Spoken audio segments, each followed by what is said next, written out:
Today I want to tell you about a journey that I've been on for most of my life. Ever since I was a kid, I've heard tales of Bigfoot and wild men while spending time with my friends and family. As I grew older and read more about the paranormal, my interest in cryptids and other things strange only deepened. That's why I'm so excited to share with you what I've personally become involved with, the Untold Radio Network. The Untold Radio Network is a live streaming podcast network that airs a new show every day across all podcast platforms, YouTube, and more. They have 8 different shows on all sorts of exciting topics, such as Bigfoot, cryptids, UFOs, aliens, and much more. I even have my own show called Weird Encounters where I talk about all things strange. This is more than just a podcast network. It's a community that allows me to meet so many amazing people who share their stories and experiences with the strange. If you're interested in hearing more of these stories and learning more about the paranormal and cryptids, make sure you check out the Untold Radio Network for all kinds of exciting shows. It's free to subscribe, so what are you waiting for? Visit www.untoldradionetwork.com today. 911, what are you reporting? I got a strange going on out here. Something just killed my dog. Something killed your dog? My dog went flying through the air over the tree. I don't know how it did it. Okay. Damn it, I'm really confused. All I saw was my dog coming over the fence, and he was dead when she hit the ground. I didn't see any cars. All I saw was my dog coming over the fence.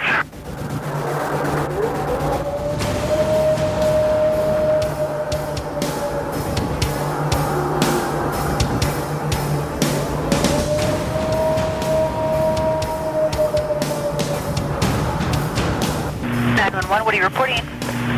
We got someone or something crawling around out here.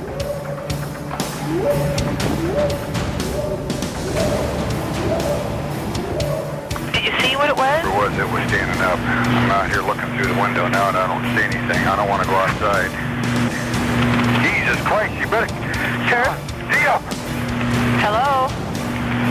Get somebody out here. What's going on now, sir? That son of a bitch is about 6'9", I don't know. Do you see him now, sir? Yes, I'm looking right at him. Uh-oh. Greetings and salutations, people of Earth. I'm not going to give a big preamble to this. I'm just going to jump right into it. Then I'll come back at the end with a little bit of a recap. This was recorded back in September at the annual North American Wood Ape Conservancy retreat that we conduct every year. You'll hear interviews with people who help run the organization, as well as some eyewitness accounts. So without further ado, we'll jump right into it. I will talk to you again when it's over. I'm sitting here and we're overlooking the... What am I looking at here, Paul? What is this out here? That is the western skyline of Okmulgee County. The sun is just set. I can see for many miles. There's not a cloud in the sky. It's absolutely beautiful out here tonight. We are at the 3rd annual NAWAC member retreat. As we've done in previous years, we're going to do a little summer recap for what the NAWAC has done this year. I have with me Elton Higgins, who's the chairman of the group. I have Daryl Collier, who's the field coordinator, and Paul Bowman, who's the vice chairman. So we're going to sit here and talk a little bit about how the summer went. I want to start with you, Daryl. Did we get a wood ape this year? No, we did not get a wood ape. The first question people are going to want to have to answer. That is a good question. It's a fair question. No, we did not, but I will say that we came close again, but didn't happen. Alton gave an interesting presentation today about conservationist Jim Corbett, who worked for decades trying to achieve his goals. We've only been actively trying to obtain a specimen for 4 years. We are just beginning. It's just starting. We came close. We have no reason to believe that next year we will not be successful. We've learned some things. Part of the session today included brainstorming and having discussions about how to tune our craft and get better at this and bring to bear some of the new knowledge that we have, some new tech. We're going to put it to use next year with Operation Resolute next summer. It's one of those things that I get asked a lot. When are you going to get one? And like, when it happens, because there's equal parts effort and luck and everything else. Alton, you found some inspiration in what Corbett had written. What were some of the things that you thought were applicable to the work that we do? And tell me a little bit more about him. Yeah, Jim Corbett was an Englishman that was born and raised in India. He served in the military there. He was widely known for his knowledge about wildlife, and he turned into quite a conservationist in his youth. He loved to hunt and learned a lot about the cultures that were there. He spoke all the dialects and what have you, and somehow the military became aware of his expertise and his background, so he was often called upon to hunt down man-eating tigers and leopards. He was an excellent writer, and he wrote some books that detailed his exploits. I read these books as a child, and then I reread them just recently. Travis Lawrence brought an omnibus of his writings and lent me the book, and I reread the stories and found some inspiration in the things that he wrote, the way that he operated and his philosophy. So that's what I talked about today, with some of the points that I took from that. I think that the interesting thing that I took from what he said is that he wasn't always successful. He was considered to be one of the most successful, as you said, man-eating tiger hunters, which is a really cool thing to be. But he was considered to be one of the most successful of his time, but he was often not successful.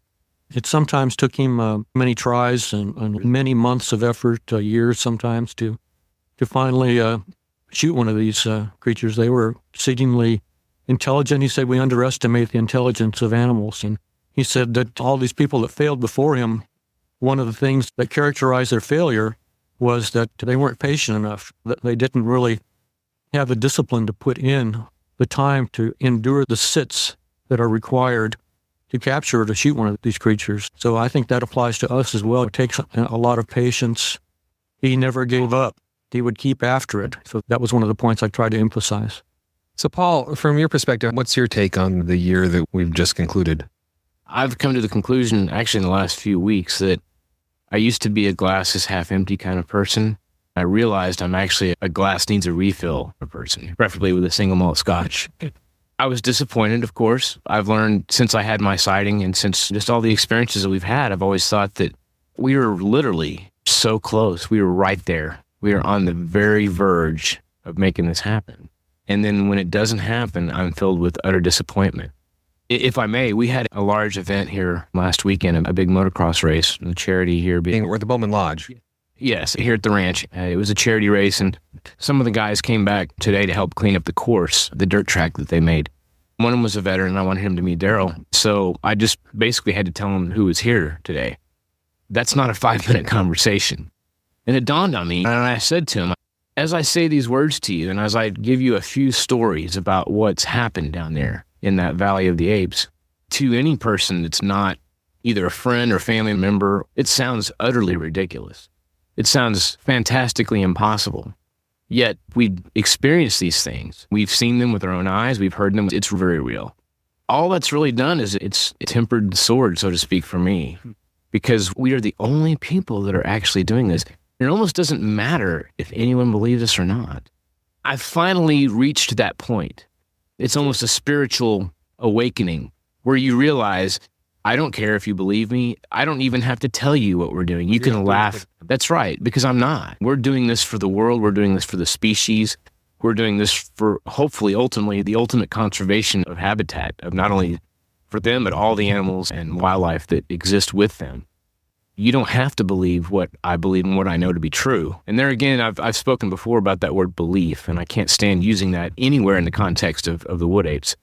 I think this year, really, upon further reflection, I've realized that we are the only people on the ground doing this, and we have the patience, we have the tenacity, we have the resolve, we have the endurance to continue this project. Time is really on our side. It's difficult because everyone takes time away from their families. Everyone expects it to happen. This is the summer. This is when it's going to go down. And then when it doesn't happen, it's very disappointing. But nobody else is doing this, and it doesn't matter. As far as we know, if someone else is in a position that this group is in, they're not saying anything about it publicly. But yeah, as far as we know. If I may add one more thing, what I told this guy is that I just gave him a brief background of some of the highlights of what we've done in the last 4 years. But it dawned on me the incredible amount of knowledge. I never, ever would have guessed that we would have been able to obtain so much raw intelligence and knowledge. We've talked about this in the past, about how everyone's speculative nocturnal or they migrate in the winters. It's just pure speculation. We actually have hard data in my mind. It almost boggles the mind how much we've learned in the last 4 summers. In fact, I was telling one of our members, Mike Mays, today about 2 of the sightings that are within 10 miles of this location. One of them was a geologist that is about 8 miles northeast of here. He saw what he described as a large chimp-like creature hanging from a tree. 5 or 6 years ago, that would have been a report to me anyway of befuddlement. Maybe that was a wood ape. That's not the usual paradigm for Sasquatch reports. People still aren't talking. We're the only ones talking about these things being in trees because we've seen them in trees. Well, now, not only has the tree aspect come into play, but now the small chimp-like description has come. It's like we can actually backtrack to some of the sightings that go back decades, and it suddenly makes sense now. I'm going to talk to Travis Lawrence here at some point if I can find him. He had a incredible encounter this past summer that involved small chimp-like things. Daryl, from your perspective as the field operations coordinator, tactically speaking, what were some of the things that we thought would be helpful or profitable this year, I guess is a way to put it, but turned out just not to work for us? I think the primary thing was the modification we did to Overwatch. Last year we had provided Overwatch from a ground blind very close to the cabin. We believed that if we somehow elevated Overwatch, it gave us a higher position, that it would help us, it would give us a wider field of view. And many of us went into this year with every bit of confidence that it was going to happen. Because of the new Overwatch, we built a tower. The Overwatch blind was about 12 feet off the ground. It was much more comfortable. It had padded floors, swivel seats. The padded floors this year was for quiet. It was to make it quiet. Even the attention to detail of having the glow-in-the-dark tape that had the cardinal directions, that helped me immensely the few nights that I sat in the new Overwatch, because you get so disoriented in the pitch black and you're looking into a thermal scope and you can look down while you still have eye on the glass. You can actually look down with your other eye and say, okay, I'm facing north now. Because when you're spinning it around. And you've also got a shemagh over your head to keep the light from escaping from the thermal. Yeah, so you're definitely in total darkness, and those glow letters really helped. Unfortunately, the Overwatch tower did not lead to the success we hoped it would. We're still working on putting our finger on what the shortcomings were. But we're going to modify it again this next year. We're going to augment it. We had a great discussion about this today. We believe there are some weaknesses that we're going to try to overcome next year. So what do you think it is? From a tactical standpoint, from our perspective, it's better because we're higher up. Yeah. We have better field of view. It's more comfortable. You can sit in there and you're not as fatigued. What's the flip side? What did we give up? Totally on your opinion, because of course we don't know what the apes are thinking. Yeah, the tower sticks out like a sore thumb. It becomes the focus of everything. When you walk into this area, the first thing is the tower. So, where the apes actually threw rocks at people in the tower. So it was like a beacon. Yeah. So if you're in that tower and you're not observing light and noise discipline, that is, if you're not staying quiet, if you're using headlamps and making all kinds of noise and stuff, then your position's given away. It's obvious that someone is up there doing something. Whatever it is, there's a possibility that they were onto us up in that tower. We had a number of examples where we were not on Overwatch. We had things coming up to the cabin, up to the porch. But when we were up in Overwatch, it seems like they kept their distance. It's not unlike what happened with last year's Overwatch, but I think last year we had more opportunities. We had more instances where we felt they came in and we actually had thermal hits, probable apes. But this year we had maybe one, that's it. Last year we had several that were definite visuals. This year we had no definite visuals from Overwatch, and we had one possible. The animals were still coming close insofar as 30, 40, 50 yards away, but they weren't coming into view. They were keeping their distance. It might have been a result of some suspicion regarding the Overwatch tower. It wasn't that they stayed away. They still approached. They're still throwing rocks. We had guys up in Overwatch getting rocks thrown at them while they're in Overwatch. They try to look through, and that's part of the weakness with thermals. People think the thermal is just, it has its limits. It can't see through vegetation. And where we are operating is like a North American rainforest. The vegetation is unbelievably dense. You can have something 30 yards away from you, but there's just this thick understory and trees that are between you and it, and you can't see it. As I'm listening to us talk about this, I don't want to get too hung up on the fact that no specimen was collected, because that makes it sound like we're worried that we failed. And clearly we did not fail this year, because there were so many other things that we learned and experienced along the way. Let me just say that we actually had, what was it today? We counted 18 visual encounters where our investigators had visual observations, personal visual observations in the field, hard contact with the target species, and 18 possible visuals. That is where they saw a piece of an animal that just by process of elimination, you could probably say that's what they saw. But because they didn't really see any true identifying markers, then we have to list it as a possible. Oh, there were close contacts. Brian, you and I were on the last team this year, Quebec team. The next to the last day, I had an opportunity to shoot one.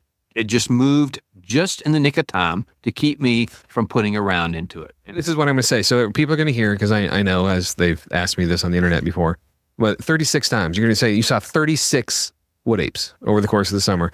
Where's your picture, and why didn't you shoot one? Because each time that I saw one, I only had 1.5 to 2 seconds. Any of you who can step into a jungle, be on a ground blind, and have an animal step out at 50 yards, it's gone. Now, where's your camera and where's your gun? That's the hallmark. It steps out, it's gone. You're walking down the trail, it goes across the trail in front of you. Why don't you get a picture? Why can't you shoot it? For that as well, because my sighting last year, no one is more disappointed and befuddled by that as I am, because I've always been the biggest critic of our own members. Why didn't you shoot it? So I've had to eat crow, but given the context, and believe you me, I am a shooter, okay? I will not hesitate. The problem is that it was all about context, just like a lot of things. I always tell people, my own critics that are feeding it right back to me, rightfully, if I had my rifle at the ready, or let's even go, it was slung. I just had my third cup of coffee, eating my beanie weenies and wearing my dry socks, right? Let's take it a step farther and say I had my rifle shouldered. I'm in the high ready firing position. I see this moving object, and I know that within 2 to 3 seconds, it's going to step between those two trees at 80 yards, and I'm going to get a solid ID on this object. If that had been the case, I wouldn't have been able to take a shot. Because you didn't know where I was. Because I didn't know where Daryl was. So I couldn't in good conscience make a shot. And I don't want to give the critics too much time here. The critics will simultaneously say that we're jumping around and shooting at shadows, and then also saying you saw 36 Bigfoot and you didn't shoot any of them, and you can't have it both ways. They're just wrong. They're just wrong. They don't want to hear that, but they're wrong. Alton, you had, how many times did you maybe see a wood ape this summer? Because you were down there. How many days was Alton down there? 43 days. Alton was in territory 43 days, and Alton had 3 or maybe 4 visuals. So of those, Alton, which one comes to mind first? 2 of those were small creatures. They reminded me of chimps.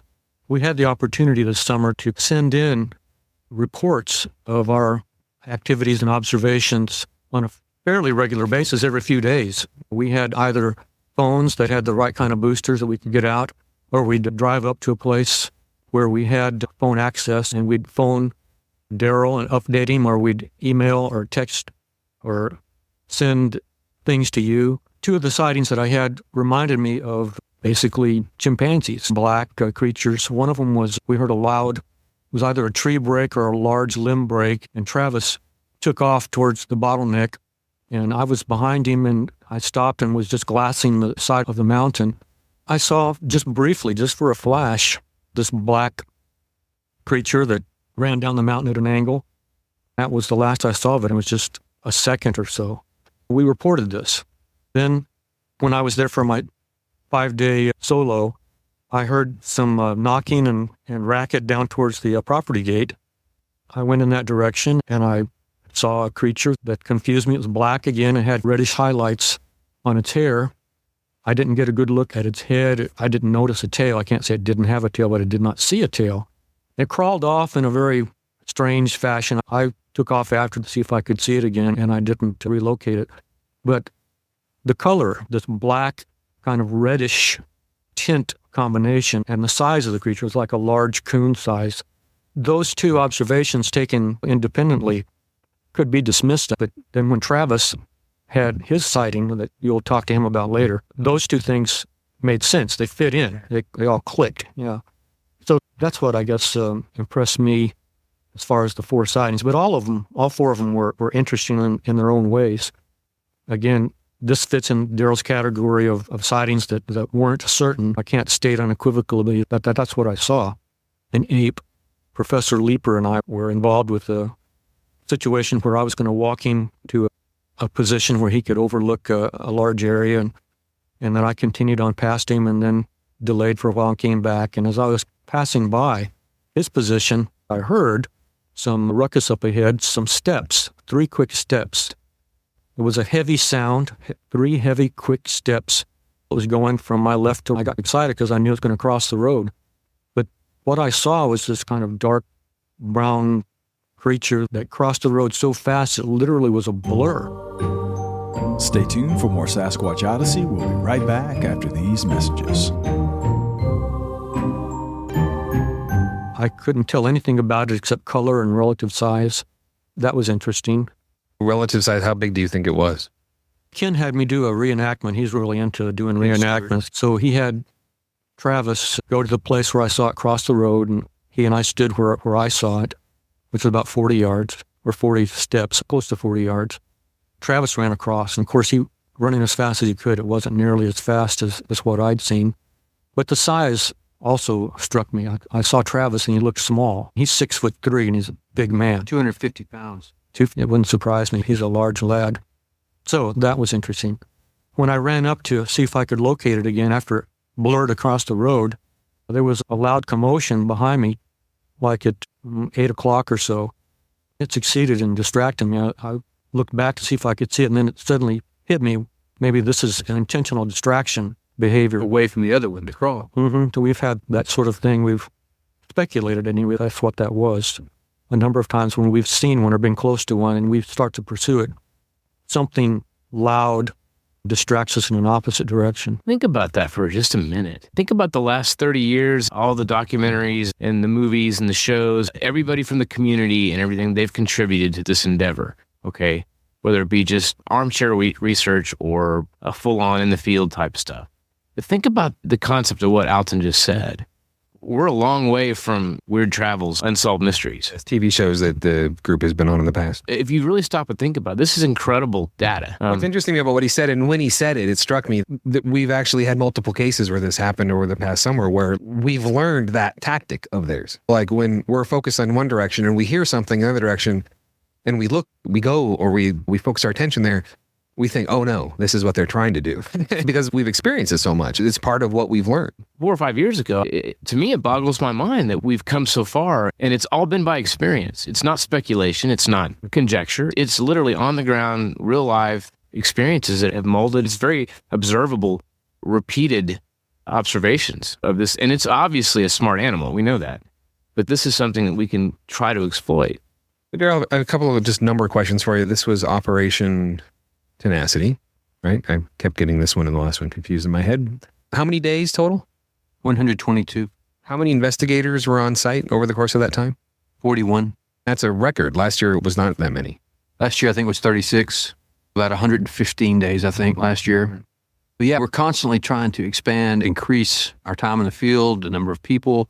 It would be wonderful if we could conduct a 6-month operation.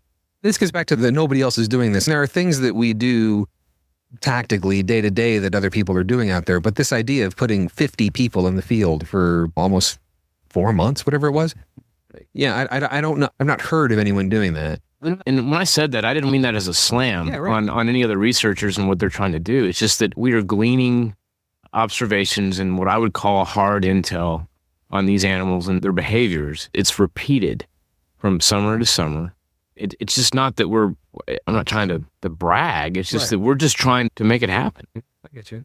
Really, I'm just really proud of the membership that we have. They've gone year after year, summer after summer, above and beyond. They've dedicated their finances. They've dedicated their vacations, cooperating in these ventures. And it's just a remarkable testament to the quality that we have in our membership. So next year, we're planning pretty much the same length of time?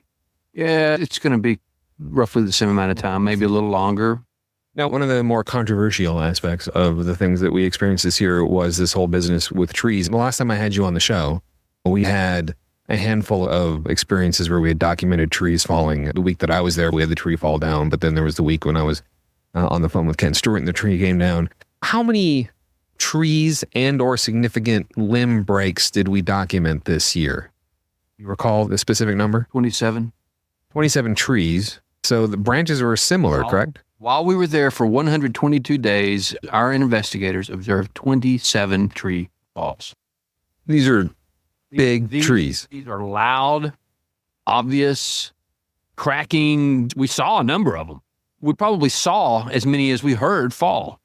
the last team, Quebec team, we saw a tree fall from 50, 60 yards. We saw the top of it. We ran over there, and then what happened? You had a visual. Oh, imagine that. This tree just happens to fall out of the thin air, and then there's a wood ape over there. And I hear one running up the mountain, and then one throws a rock at the cabin. So These are trees that fell in close proximity to the cabins. yes, within 100 yards. Saw another one? Yeah, I didn't want to get into it now, but yeah. So the story there is that it was later in the evening. It was, I don't know, 7:20. It wasn't dusk yet, but the sun was going down, and so the trees were silhouetted, and we were just sitting around the fire, and we actually had Daniel Falconer down there, and we were looking at Comic-Con pictures on his computer. Out of nowhere, this tree starts to fall down, and I can see it in the distance because the sun is silhouetting behind these trees. I can see the tree fall. The top of it fell anyway. There was something I wanted to try on this team that we haven't done before, and that is anytime anything like this happened, just dead sprint to it. Because they're used to us, I assume they're used to us creeping down the trail, trying to be quiet. So I just grabbed my weapon and I just hauled freaking ass. And I'd been doing sprint training, so I was ready and I sprinted. So you went in there, and in the vicinity of where this tree had come down, or where part of this tree at least had come down, you heard Definite movement up the mountain. Now, I'm feel confident one was going up the mountain, and there was a squirrel up there barking at it, whatever it was. So yeah, large rock displacement. I could hear the branches breaking as this thing's moving off. That's where I think it's gone. I'm yelling to you, he's going up the mountain. I can hear him. He's up the mountain. We're 150 yards apart. You yell to me. Daniel and I are on the road, and we're trying to find this tree. We never actually found it, but we were trying to find where this tree was. From behind us, from the direction of the south, basically, we heard a wood knock, and it sounded like it was fairly close. So we're like, did you hear that? And we turn around, and I saw a flash of movement. I saw some kind of movement back there, and it was enough. And I was walking along the road when I saw it, so I stopped. And it's funny because Daniel was filming this with his little video camera. Yeah, and so he says, yeah, I saw it too. And so I squat down and like stare in there, and when I stop moving and I'm looking right at it, it was the head and upper torso of a dark figure that ducked behind a tree. It was tree peeping, and that's what we saw. And I start yelling over for you. Daryl, we have an animal. And so I came over. I pursued it. That's exactly right. Daryl, we have an animal. And so I pursued it for probably 200 yards. Yes, I know you can't catch one on foot. Here's the whole thinking behind that is that you're hoping to capitalize on a mistake. You're hoping that something's going to happen. If you press it, so oftentimes, that's something you learn from the military. You press the fight, you just press it, things can happen in your favor. So I just pressed it, chased it for 200 yards. I could hear it moving off, never caught visual of it again. But it was a very exciting evening. So this tree thing, again, this is last time we had this conversation was early on. Now here we are at the end. Anybody have an idea why this? Because so if we had 27 trees and 27 large branches, what have we typically heard? The tree breaking and branch and limb breaking, 21. Take all those and put those together. Do the math. 27 plus 21. That's how many times we heard some sort of part of a tree or the entire tree being broken, felled. So why? What's going on?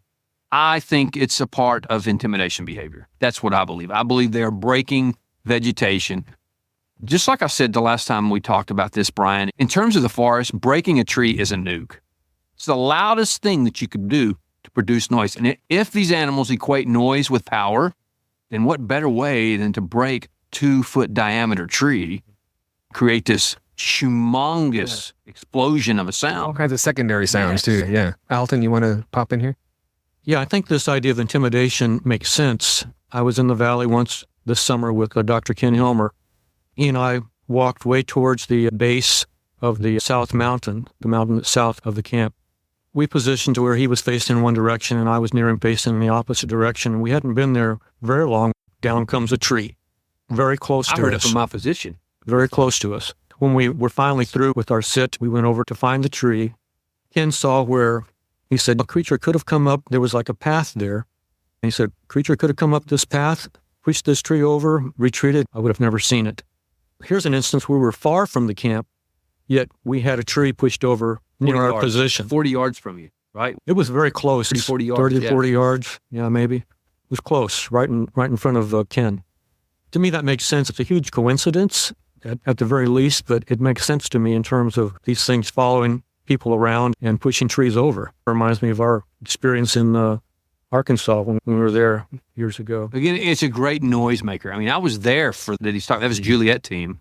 I was about 300 yards to their north, and I heard it. It was a god-awful commotion. I couldn't tell that it was a tree from that distance. I just knew that something, I thought it was a big boulder or tree, something. So I started going that way, but it was definitely a noisemaker. There's no doubt about it. I'm paraphrasing that. There's an old saying that if it happens once, it's chance. If it happens twice, it's a coincidence. If it happens 3 times, it's a conspiracy. The fact remains that the trees fall over in the woods. Everybody knows that, and some people have been witness to that. And I think we could probably look back and think about all the times we've had in the valley prior to these missions and these operations, back when we were doing Operation Forest Vigil, where we might actually have heard a tree fall. I recall being down there in the past and having heard a tree fall and not putting 2 and 2 together. But let's just face facts here. I mean, are these really coincidences? I don't think so. I mean, something doesn't just push a tree over. You've also got all the other data along with that.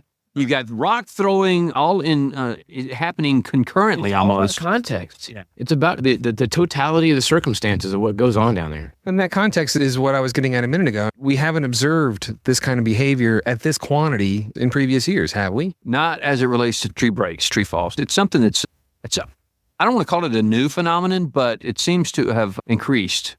We had one fall down during Foxtrot when I was there, but again, they were punctuations. They were few and far between. I think they're pulling out the stops. They're as tired of us being in there as we are tired of not collecting a specimen. And they're literally thinking, how can we've thrown jukebox-sized boulders into the creek bed. We've done everything to try to scare these guys. We body slammed cabins. We've done everything that we know as animals to show aggression to try to stave off this intruder.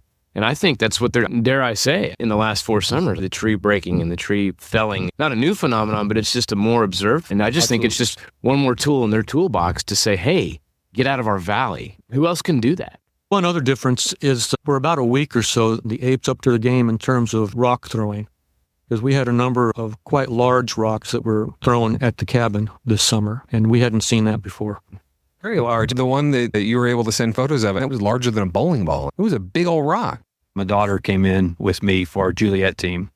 We tried a lost camper scenario where the rest of the teammates, Alton, led a team out, just out of the valley, away. Leave my daughter and my son-in-law there, seemingly alone, while I am inside the cabin, ready to take overwatch after I've slept. Shortly after Alton's team left, I'm in the cabin sleeping, just my daughter and my son-in-law are out.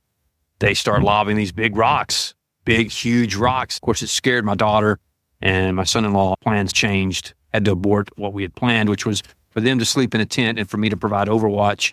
They didn't want to sleep in the tent after all these rocks. Jeff saw one peek around the woodshed.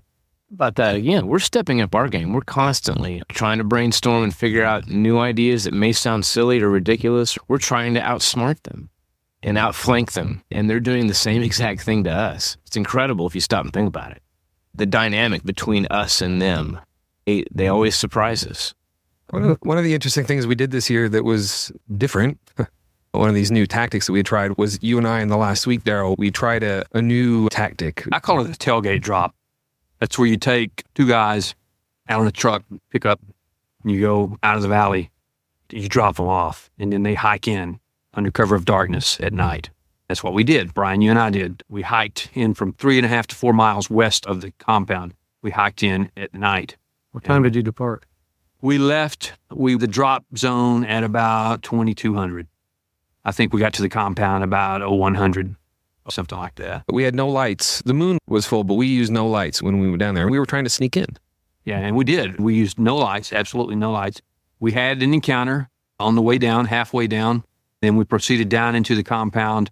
The team that was there, which was Alton was a part of, and Bob and Kathy Strang, Daniel Falconer, they created this tremendous diversion and made all manner of noise, playing loud music, blowing on stadium air horns, all sorts of things. I couldn't even hear my own steps. With the idea that they would distract attention away from us, because then we were close at that point. We wanted to get in position. Yeah, and that allowed us to slip in, hopefully unnoticed, and we have every reason to believe that we did get in there unnoticed. That would put us in a position to collect a specimen. We got into position. We began hearing wood knocks and bangs, but we were just not in the right position. The tailgate drop is definitely an interesting tactic, and we're going to try it. We're going to expand it, and we're going to try it. So you mentioned briefly that we had an encounter going down, and that was an interesting encounter to me because I thought at that point we had been busted by potentially an animal acting as a sentry. Why don't you describe what that encounter was like for us? We were about halfway down the mountain. The thing is, in the drop zone, we actually smelled what we believed was an animal. There was one waiting because we have reason to believe they follow vehicles out to a point about 3.5 to 4 miles west of the compound. That they have sentries, just like chimps. Gorillas do the same thing. We have reason to believe they follow vehicles out. So when we got back to this area, we smelled what we were certain was an ape. After Bob Strain took the truck and left us there, the smell left, which was indicative of an animal leaving. We no longer smelled it. So we began the hike down a little after 10 p.m., 2200. We got about halfway down. We smelled the smell again, really strong. I'll say I've never smelled it. The first time, you always smell this stuff first because you have this amazing nose. But the second time, it was like a wall of odor that just wafted over us. Yeah, it was the strongest I've smelled in several years now. I haven't smelled one that strongly, I think, in 3 years. It smelled like he was right next to me. Then something was thrown at us. So then I hit the dirt. I got down in the trail, which is more like a ravine. Brian got his third gen out. He just began scoping. That's when he saw a figure dart from tree to tree, being backlit by the moon. And the smell was gone, and that was it. It was gone. And actually, I saw it with my eyes because the moon was so bright. The trees were glowing. They were just reflecting the white moonlight, so they were glowing white, and there was a black figure that walked in front of a few. If that was an animal, and I don't know what else it would have been, there was no indication when we got down there. We stayed in position till daylight.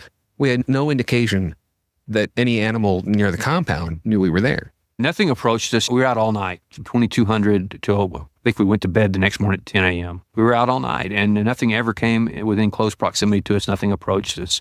All their attention seemed to be focused on the cabins. There was banging and wood knocks from the direction of the central cabin where we stay. So we had every reason to believe their attention was focused on Alton's team there at the cabin and not us, which led you and I to believe confidently that we went in there unobserved. So we're going to try that again, and we're going to try to capitalize on that. It gets back to that, we like to joke that they're forest ninjas, but they're not omnipotent. They don't know everything that's happening. They are forest ninjas. That is, they're extremely aware of their environment, but perfect. They can't be everywhere, and they do have weaknesses, and they are fallible creatures. Brian, can I say something about the smell? Over the last 4 or 5 years, I've caught when we thought we busted one, when we pulled a similar tactic a few years ago, we came in on the bad boy buggy. That was the first time I actually smelled the smell, but this last summer, we were sitting in the middle of the camp in the middle of the day. Try to imagine spending a few days or even a week out in the woods. You get used to some of the forest smells, the dirt, campfire, certain foliage. And then imagine all of a sudden you're smelling a hot, warm apple pie fresh out of the oven. That is a smell that you're immediately going to recognize. That is something that it doesn't fit in here, right? When I was down there, for the first time ever, I caught a smell, a very strong, completely distinct smell of zoo. I smelled a zoo, and it was like the ape section of the zoo. And it was like, and it hit me for about 2 seconds, and then it was gone. And I didn't smell it again the entire week. But it was so strong and so distinct in my mind that it was unmistakable. Just like smelling apple pie, you recognize it as something that doesn't belong there, but you definitely recognize it as distinct. That's the first time ever that I've had that smell. There was no question that it was a zoo-like smell, and it didn't belong in that forest. Like I said, the second time we smelled it, it was almost physical. It was so powerful. It was just like somebody turned on a light switch and boom, you were filled with this intense, sweaty ape smell. I don't know if I've told the story or not, but the smelling the gorilla at the St. Paul Zoo, and the wind turned and he was sitting there, and all of a sudden I smelled him and the hair on my neck went up because it was just like involuntarily. Oh, I know that. So we've been talking for a little while now, and I want to get to a few other folks here, but we're looking forward to next year, as always. What's closing thoughts on this year and opening thoughts for next year? I'll say we're going to stay in the fight, press forward. Let's just make it happen. We're not quitting. We've got too much invested. We've learned too much. It's either going to happen or it's not. But we'll responsibility now. We absolutely have a responsibility to follow through with it. We have an ethical responsibility, I think, because we know this animal's real, and most of the world scoffs at it. I think that if we don't act quickly, I believe that the animal is probably going to go extinct. But I do want to say that we came close again this year. We did have opportunities to get this done. The luck was not on our side again, but as the lesson from Jim Corbett was applied today, Corbett himself said you have to stay with it, that luck does eventually turn your way, that there will be many times that luck will not go your way and you will think that you can't do it one more day or one more year, one more month, but you must continue to press forward. You must continue the work. Ryan, the last team, you and I had a shot. Had he stood there for one more second, I would have sent around. I would have, with the red dot on it, I would have sent around and it may have been over. That was the next to the last night. So that's how close we're coming. No, we're definitely not giving up. Critics be damned. We are pressing forward. We're going to do this. I'm 53, man. I'm in great condition. We've still got a long time that we're going to be around, and we're not going anywhere. We have the team to complete our objective. Planning has already begun for next year. That's it. All right. Thanks, guys. Okay, so we're still outside here. The sunset is turned to night. The wind is blowing. It's a little chilly, actually, even though I'm from Minnesota. I will admit to being a little cold right now. I have Gene and Travis and Shannon here, and we're going to talk about some of the experiences they had in X over the summer. The first thing I want to ease into this, and I want to talk to you, Travis, very briefly about something we tried when we were down there together. We called it the haunted cabin tactic, where it looked like we completely left the area, and the idea was we were going to leave you behind in the cabin, quiet, and then you would be able to assume overwatch when the sun went down, with the perception for anyone outside that there was nobody left in the cabin. That didn't really work out. What happened? Yeah, it was a nice, innovative idea because it's not something we'd tried before. Did we start about sundown? Is that when we started, or a little bit before sundown? All packed things in your truck. I went and hid in the cabin while y'all were packing things, and then y'all took off. There were no vehicles in the compound, and I was there by myself. What my plan was to get a little shut-eye until after dark, till 9, 10 o'clock, whatever I could get, and then sneak up to the Overwatch tent and do Overwatch all night long, and let the apes think that there was no one in the valley, because we've always had questions about what happens around that cabin whenever none of us are there. We wondered, do the apes just walk around like they own the place, because they pretty much do, because nobody's there? We've had those questions, and we don't have any way of verifying that without having somebody there to witness it. We thought it would be a good collection opportunity, albeit a little bit risky having somebody there by themselves. But where y'all were parked whenever y'all went out was only about 3 miles away. So we were hoping that if I did have a collection opportunity and I did fire, we were hoping y'all would hear the shot and you would be able to come back and help me out, so I'm not just down there by myself with whatever happens in that situation. So y'all left, and I was already laying down in the back portion of the cabin. And I was laying on the floor away from the windows on a sleeping pad, hoping to just catch a few hours of sleep, like I said. While I was laying there, I found it difficult to fall asleep because now I was there alone. I had all these things running through my head about what would happen if I did get a collection opportunity. I was slightly nervous, to be honest, about doing that Overwatch by myself, about the whole idea. I wasn't there maybe 10 minutes after y'all left. I heard a rock hit the roof. This summer was a little bit different on the rock throwing. There wasn't a whole lot of rock throwing on the immediate cabin that we were staying in, but this was an obvious rock that hit the roof. It was while I was in the back portion of the cabin laying on the floor, and I was like, okay, that was a rock. Just a couple minutes after that rock hit, I heard obvious heavy movement on the slope just north of me outside the window. The window was open. It was probably 25, 30 yards away from me, but it was obviously a large animal moving around. I heard it come a little bit closer to the cabin down the slope a little bit. Then a couple minutes later, I heard it move off back up the slope. At that point, it was just about getting dark, and I was like, I'm still going to try to get some sleep. So I laid there about 30 more minutes. I wasn't able to fall asleep because I was too keyed up about the situation, about the prospect of what might happen because of what just did happen. I was pretty sure that was an ape that I just heard walk away behind the cabin because he'd just thrown a rock a couple minutes earlier. So when I decided that I wasn't going to get any sleep, I went ahead and snuck up to the Overwatch tent. I'd already had everything set up ahead of time. I had the rifle up in the Overwatch tent. I had my headlamp there beside me, even though I had no plans to use it. That was just there in case. I had nothing but my sidearm down where I was. But I pretty much crawled all the way across the cabin. It took me several minutes because I was trying my hardest not to make any sounds, not to let any apes know anybody was there. And I creeped all the way over to the Overwatch tent, and I climbed up in there, effectively not making any noise, I think. I managed to shut myself in there, and I assumed Overwatch. I don't remember exactly how long I was on Overwatch, but I want to say about an hour and a half. And I heard absolutely nothing. I heard no movement on the slope anymore, no rocks hit our cabin or any other cabin, no vocalizations, no wood knocks, no nothing. After about an hour and a half of nothing, it started to sprinkle lightly. It it came on like an onslaught. It just started raining harder and harder. The Overwatch tent, the way it's set up right now, it's not totally waterproof. I started getting water falling on me, and I've got a $6,000 thermal scope mounted on my 4570. So I was like, I don't want this thing to get wet. So I crawled back down, and I went inside the cabin, and I was like, I'll sleep for a little bit. If the rain lets up, then I'll go assume Overwatch again because I can't sit up there right now. It's too wet. So I went back down, and I fell asleep. Stay tuned for more Sasquatch Odyssey. We'll be right back after these messages.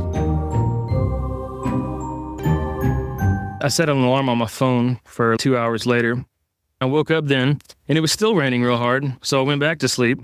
The next time I woke up, it was daylight. It was still raining lightly, if I remember correctly, at daylight. Y'all came down there quickly at daylight. I think y'all got back down to the cabin at 7 or something. It was a real telling situation that nothing else happened. In hindsight, I think it makes sense because I think our cabin was under direct surveillance from an ape that was up on the slope. He saw y'all leave, so he was just testing the waters, make sure everybody's gone. I'm going to hit the cabin with a rock. I don't hear any sounds at the cabin. Yeah, everybody's gone. Okay, I'm gone. They walk around somewhere else. Yeah, it makes sense. If none of us are at the cabins, why would they be there? They'd just walk off and go tend to their own needs because they don't have to worry about watching us anymore because we're not there. So Shannon, you were down there. What team were you in when you had your two experiences? I was with Charlie team. It was the first week of June over that Memorial Day weekend. And So two things happened to you, and one of which I find fascinating, the thing that sort of crept up on you. And Mark, why don't you relate to me the tale there? we got in 7:50 on Sunday evening. We had arrived, heard a weird noise on arrival when we were unloading the vehicle, something like a siren, almost like a klaxon sound. And all of us, gee, that was weird. Sat around the fire pit. It was a very low fire, just embers. And we kept hearing stuff in that Middle Woods bottleneck area. About 1 a.m., Mark McClarkin said, "Are you okay with going out there and kneeling in the bottleneck?" I think he said it was a waxing moon. I just remember it being pitch black. And I'm like, I can't see anything. You're going to have to. He said, I have great night vision. So basically, I put my left hand on his right shoulder. I had my shotgun in the right hand. We walked out about midway through where that old stump is where we feed Foxy. His plan is to basically go over there in the pitch dark and just take a knee and wait. Right. So we take a knee. Shannon Mason actually came up behind us. She had a Gen 1 night vision monocle that was giving off ambient light, had some bright, like bone-colored white North Face pants on, and he told her, and she quietly went back to the fire area. And we took a knee, and it didn't take long. You could hear crunch, crunch, crunch. From the direction of what we call the Middle Woods. Yeah. Again, pitch black. I'm on a knee, right hand shotgun stabilizing me. We're sitting there. I grew up deer hunting, but I don't know an animal that strategically moves when the wind blows. That's the crazy thing. It's like when the wind wouldn't blow, you wouldn't hear anything. The wind would rustle and that. All your senses because you can't see or hearing. And I just remember being like a tuning fork because this thing kept getting progressively closer and it was going to hit me before it hit Mark. Pretty darn close. I would say within arm's length. He said, "Can you smell it?" Even though everything is heightened, I could smell it. I've smelled the zoo smell, that manure smell, but I wasn't smelling it. But I could damn sure hear it. Crunch, and it's okay, who's going to make the first move? And all of a sudden, Mark and it stopped. It didn't like bolt away. It just slowly retreated. And I said, okay, I'm ready to go back now. So then you guys got up and walked back. We walked back to the campfire. Not long after that, he had gone to go to the bathroom at the outhouse, and I had the Tim, which is the older thermal unit, more black and white image. He had come out of the outhouse, and all of a sudden, I saw him draw his sidearm. Number one, the thing that sticks out is a human lights up like a Las Vegas Strip on the Tim or anything, and you just clearly see him draw his sidearm. Both myself and Justin Horn said, okay, everybody lights on. What's going on? Something had growled at him from that Middle Woods area. How much longer after that do you think that was? Maybe 15 minutes. Pretty shortly thereafter. Pretty quickly. And anything else happened that night, or is that pretty much it? I think that was about it. And the next thing I want to talk about, when was that in relation to these events? So we arrived on Sunday, so it was Tuesday about 11:30. Reading over the notes, we had heard movement in that Middle Woods area again. I like to take laps of the compound when I'm there and change up the direction each time. This time we headed east, toward the east cabin, through that meadow down into the bottleneck area. We weren't really being stealthy. It was myself and Shannon Mason. I was point. She was about 5 yards behind me, and the ground was moist. I remember there was a lot of deer track. We were talking about all the tracks, and we were coming in that bottleneck spot where it starts to open up toward the east cabin. I saw something bolt across the trail from south to north, heading toward the North Mountain. I would say it was at least as large as me, dark brown, red. Large as you. You're 8.5 feet tall. Is that? No. Whatever it was, I got the impression that it was the same mass as me. It was a fleeting look that whatever it was literally glided across my vision, across that trail. And it didn't make any noise. So I was just stunned at first because I didn't hear this thing. I got the impression that it was stooped at the waist, quadrupedally locomoting across or on biped. It was so smooth and so fast. So smooth, super fast, and not making any sound whatsoever. For a second, I know I just stopped, and then I just started cussing. And Shannon Mason, what? I'm like, I just saw something bolt across the trail at me, and she came up behind me with her sidearm drawn, and I'm like, there's no way in hell we're going to catch this thing. It was just stunning how fast and smooth it was and how quiet. Then we heard a large limb snap on the North Mountain side, and then I saw a whitetail lush east across the creek. Two totally different colors, sizes. This thing was smooth. It didn't lumber like a bear. I mean, it was like it was on a zip line. It was 50 yards ahead of me, and I only saw it for a second to a second and a half. We were watching Crouching Tiger, Hidden Dragon. It was a character that got pulled across on a line. That smooth. Yep. I know what you're talking about. Cool. Thank you. That was cool. So back to you, Travis. You guys had another experience, and I'll say up front that I think it's one of the most significant things we've experienced down there. But why don't you and Gene just set the stage here for what happened? Okay, this is during Mike team. I was there with Gene, David, and Andrew. We had been hearing relentless wood knocks to our southeast. That's odd because we haven't heard a ton of wood knocks from that direction. It was just like a motif for that week as we were hearing constant wood knocks from this one location to the southeast. And they all sounded like they were from the same exact spot. They were about the same volume.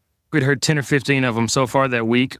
One of the things that frustrates me to no end about these animals is our inability to find sign of them, other than occasional tracks. Occasional on those trackways, you find logs that have been stepped on that you're like, something really heavy stepped on that. We don't find browsing sign from them, and we don't find trees that they've beat up on these wood knocks and things like that, except for one time back during Operation Endurance. I've always thought that if they really are hitting trees with pieces of wood to make these sounds, which I think they are, we ought to find more sign of them doing that, because if you do hit a tree with a baseball bat or something, it leaves a wound on it. I was just talking to Gene. I was like, there's obviously a tree like 100 yards over there that's all beat to hell from this week. So let's go over there and find it. This was like 3 o'clock in the afternoon. We just decided to go over there and look specifically for the tree that had been getting hit over there. This is an interesting area because when you told me where you went, this is a place that even though it's not very far from where the cabins are, it's in a little corner that we don't often get into. It's kind of hard to get to the spot because you have to hop across rocks on the creek to get there. It's not on the way to get to anywhere. If you're going to go that direction to get somewhere, it's easier to go around it. So it's not very far from the compound, but it's not somewhere we go very often just because it's hard to get to and it's not on the way to anywhere. People say small towns in East Texas. If you end up in this little town, you either have business there or you're lost. Right. The only reason we would have gone back there is because we had business there. And our business there was to go find this tree that had gotten beat up so badly that week. We went looking for that tree, and we had to find a spot where we could cross the creek. This was an area to the south of what we call the East Cabin. We were walking along in those woods very slowly. We were literally walking from tree to tree. Every tree we could find back there that was big enough that looked like it would produce a wood knock. Gene and I were just walking up to this tree, kind of feeling of the bark, looking to see if we could see any strike marks on it because I really wanted to find evidence of the wood knocking tree back there.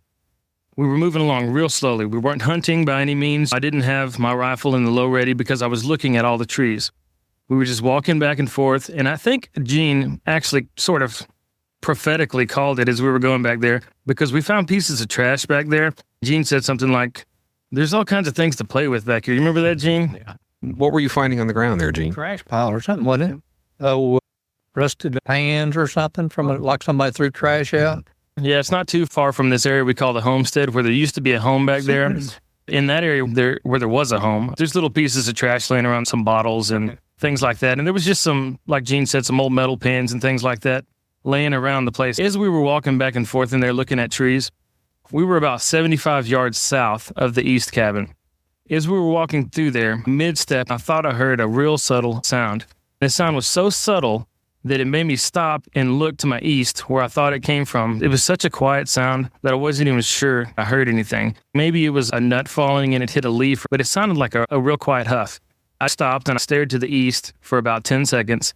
I didn't see anything over there and I didn't hear anything over there. I can't see very far over there anyways, maybe 15 yards because the woods are so thick.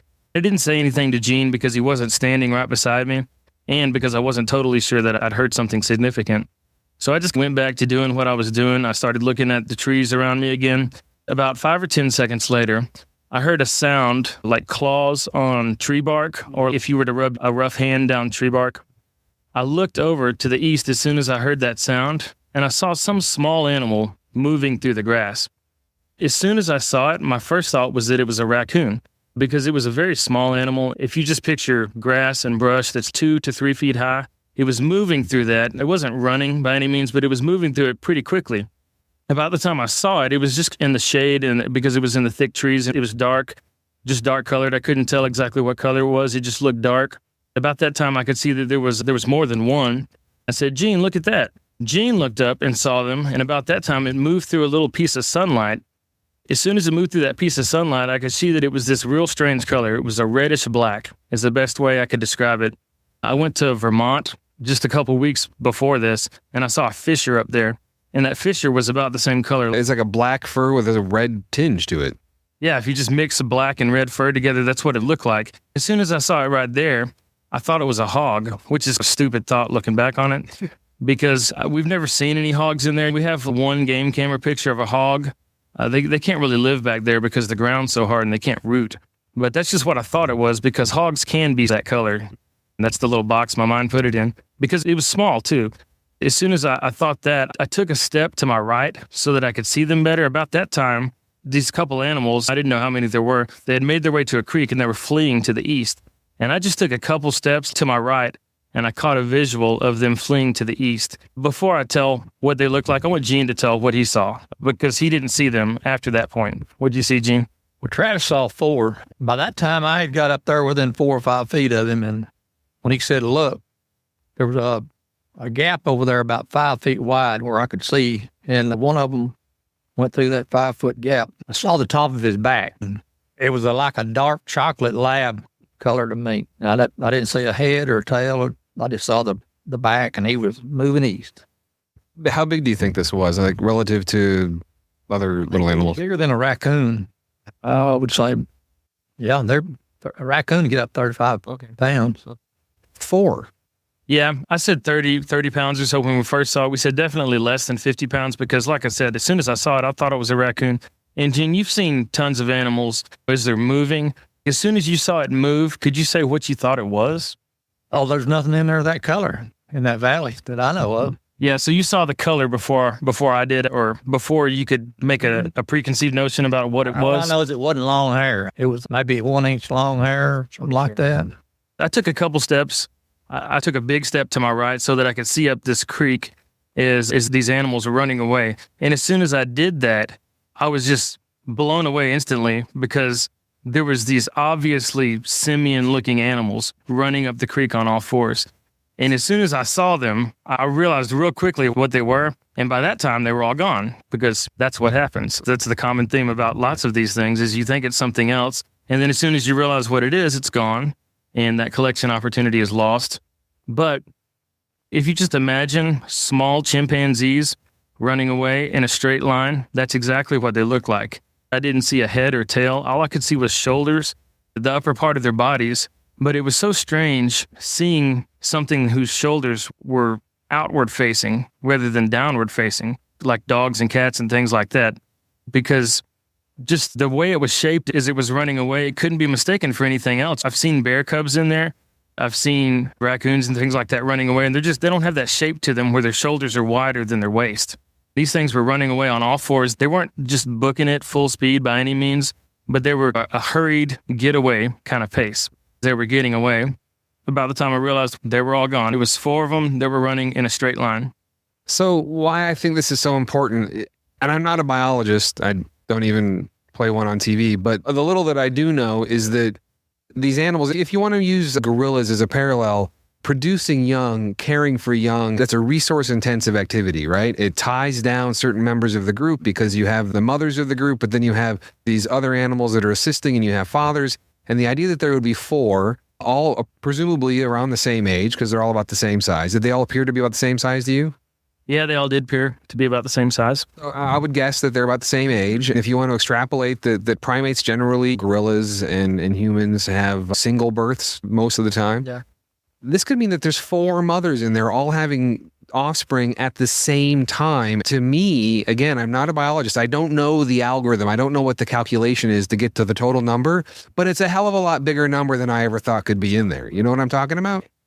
I do know it is a very exciting thing. Like you said, it's probably the most significant visual we've ever had. Like you, I'm not a primatologist. I won't pretend to play one. But I know that the simians and us humans, of course, we don't have mating seasons like other animals do. So it might seem odd that you would see 4 of them the same age because obviously a mother didn't have quadruplets. We assume that's not the case. Yeah. But perhaps if you have a bunch of females around each other, they would ovulate together like humans tend to do. So maybe that was the case. It's an incredible experience. I won't lie and pretend like I saw them really well because I didn't see them that well. But it was obviously 4 little apes. It could not have been anything else. You know, they were not bears. They were not bear cubs. Yeah, I've seen bear cubs in there. And for one, they're not that color. And for 2, they just don't have that shape. I didn't explain too much about what happened initially. So let me do that right now. So I heard the huff, and then I heard the little scratching sound on the tree, and that's what caused me to turn around. If I hadn't have heard those 2 things, then we would have never seen these 4 animals because we never heard them, or at least I never heard them. Did you hear them, Gene? No. I didn't even hear them climb down the tree. Yeah, I heard both of those things, and if it wasn't for me hearing those things, then I would not have turned around and seen them because I never heard them as they were running off. In hindsight, looking back at, we think, why would we hear a huff, then hear the tree scratching sound, and then see all 4 of them running off? And what I think happened is that those 4 little apes were up in a tree. There was a mother somewhere to my east, 20, 30 yards away, far enough away that she was behind brush and I couldn't see her. She knew that this was a bad situation because there was 4 little apes up in this tree, not far from us. This tree was only like 15 yards from where we were standing. Right. She knew that there was the babies that she was watching over, however that works. I won't pretend to understand the social dynamics of any great apes, much less this great ape, because nobody understands those things because we don't have qualified boots on the ground to learn those types of things yet. But what we think happened, or what I think happened, is that she was letting them know that they need to get down and they need to run. She made that real quiet little sound that I wasn't supposed to hear, that I did hear. Then I happened to hear one of them make a little mistake as he was jumping off the tree. Then I could see them bobbing through the grass, and I took a couple steps to my right, and I was able to see all 4 of them. And I'm thankful that I was able to see that, even though I couldn't capitalize on it. Well, like I said, it's one of the coolest things we've seen in there, and I think it's really significant. And thanks a lot, guys. Thanks for sitting out here in the wind and the cold and talking to me. I really appreciate it. In biology, an area where there still exists a relic population of an animal, that is the remaining population of a species that had, at an earlier time, a much larger range, that's called a refugium. Refugia can be quite small, like the north-facing slope of a mountain, for example, or the bottom of a deep ravine, or a secluded and sparsely populated corner of the Ouachita Mountains. Members of the NAWAC are increasingly of the opinion that the valley we call X is a refugium for the North American wood ape. Besides the significant encounter by Travis and Gene of 4 presumably very young apes, the number of sightings we've recorded of other similarly described creatures and pairs of animals moving together is relatively high. Sometimes the pairs seem to be one mature animal and one smaller one, while at other times they seem to be a mature pair. We can't know their social structure, of course, but the apes appear to be quite gregarious and potentially fairly numerous. It's possible that at an earlier time in the history of North America, situations like that found in X could have existed over a far larger scope. Perhaps back in the time when the only other primates inhabiting the vast wooded areas of the continent were Native Americans, and while of course they existed in larger numbers than what's commonly believed, they certainly were not counted in the hundreds of millions as people are today. It's possible there were hundreds or even thousands of X's throughout the Ouachitas and Ozark ranges, down along the Red Mississippi rivers and into the bayous of present-day Louisiana. And over time, as Europeans moved into the region and developed their own civilization and exploited the resources they found in ways no other people had before them, that the wood ape population was fragmented and isolated. Today, the NAWAC has reports from and has conducted investigations in areas like the mountains north of the Red River where X is, to the jungle-like Big Thicket region of East Texas, to the swampy lowlands around Caddo Lake. And of course, in between all of those, you'll find a little place called Fouke. Of course, without a persistent and dedicated field investigation, it's impossible to know which encounter was the sign of a refugian population and which was just a transient animal trying to scratch out an existence on its own. I personally believe that the majority of sightings reported by witnesses are of the latter kind. That is, individuals no longer able to live among those they came from or looking to branch out and start their own troops. It's not unlike how gorillas live. Again, this is pure speculation on my part, but many of the commonly held perceptions of wood apes do not line up with what the NAWAC continues to experience in X. In any event, nothing from the past summer's efforts has done anything but cause the NAWAC to feel an even greater urgency for protection of the animal's habitat. As I said, there's really no way to know how many X's there are left, not without a concerted effort to find them. While I think that's sufficient motivation to continue to strive for the collection of a holotype, it's also sufficient motivation for anyone hearing my voice to get involved at some level as we discussed with David Mijewski. There are many active groups already working to protect wood apes and their habitat, even if they don't acknowledge the creature's existence. David's National Wildlife Federation, for example, or the Nature Conservancy, are large national groups that spring to mind immediately. There are likely some in your local area doing the same kind of work at a more modest level. What's required right now, more than anything, is for people to get involved somehow to make sure that the areas we still have where large animals can live and reproduce remain as they are. Because if we don't, you and I and all the others who care about and love our wild places, who will? And if we don't do it today, when are we going to do it? They say